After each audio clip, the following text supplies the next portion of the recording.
As we become aware of the states of conscious awareness within our being, it becomes clear that there are times when the consciousness is highly concentrated, intensely focused, and other times when it is dispersed and wandering seemingly aimlessly.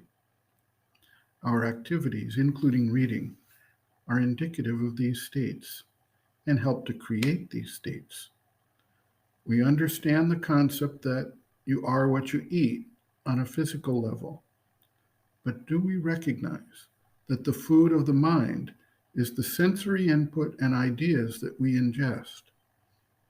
Reading becomes a vehicle for ingestion of ideas, experiences, and facts into the mind. And if our reading is focused on literature that supports the spiritual sadhana, it can aid in the development of a spiritual state of consciousness. Alternatively, if we focus our reading on external things, on vital forces and activities, on the gossip of the world around us, then we are loosening the focus and dispersing the consciousness. There is a price to be paid generally for any focus on the external world. For those who have a one-pointed fixation on achieving liberation or salvation, there is little, if any, reason for putting any attention whatsoever on the things of the world. And we find that such individuals take up a path of renunciation of the world to try to achieve their aim. For those who believe that the universal creation is being transformed through the evolution of consciousness, and who understand that their role is to participate in that transformation, it is not so simple. A clear understanding needs to be achieved and a balance struck, whereby the consciousness remains gathered and focused, while nevertheless relations with the outer world are continued and developed, which will include a certain amount of relation to the news, events, and concepts afloat in the world.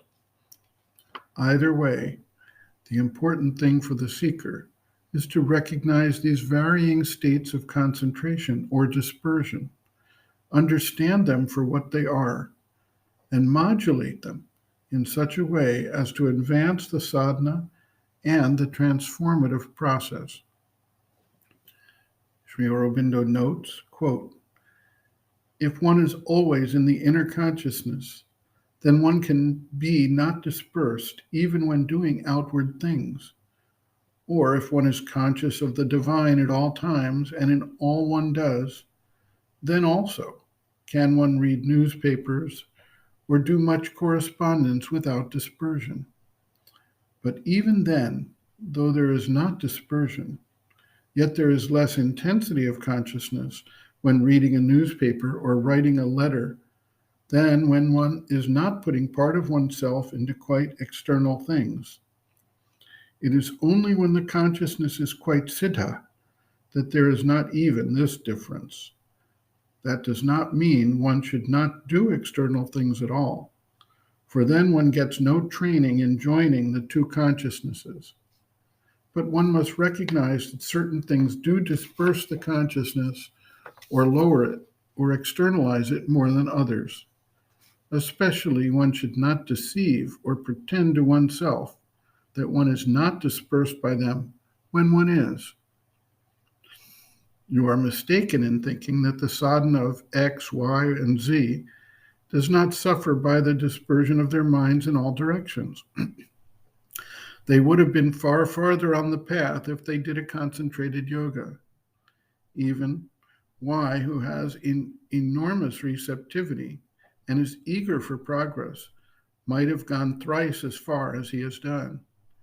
Moreover, your nature is intense in all it does, and it was therefore quite its natural path to take the straight way.